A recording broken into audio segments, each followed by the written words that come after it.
mean, for season 3, Max is still, she's still in struggle. You know, Bonnie's still kicking around.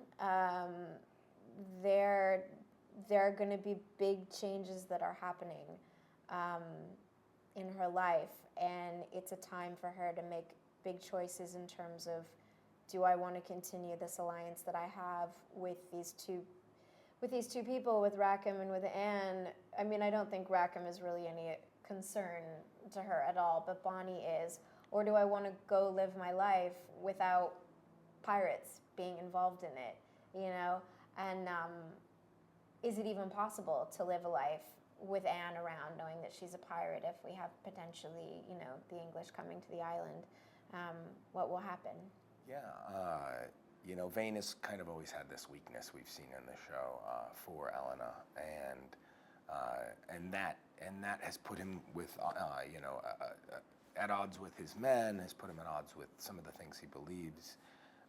And moving towards the end of season 2, you start seeing, obviously, you know, basically what this, you know, I always say that you know, there's kind of like the beast in man, and then there's like the civilized side of anyone, and I think his relationship with Elena represents maybe the civilized side of Vane, and of course when you take that away, I think the beast comes out in a way, and so, you know, Vane being this kind of, and the way we've kind of built him, kind of this intersection of savagery and maybe ideology. He takes some drastic steps, and he does some really bad things, but also things that maybe you know, steer the island towards the direction that he sees it going.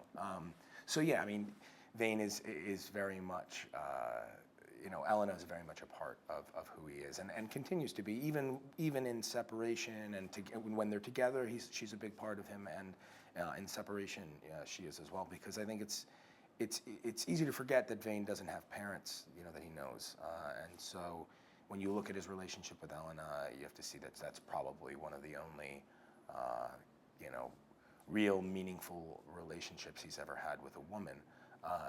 And that's an interesting, you know, thing to remember about him, as well as his relationship with guys. I mean, you know, and then also what he believes in. You know, he was a slave when he was a kid.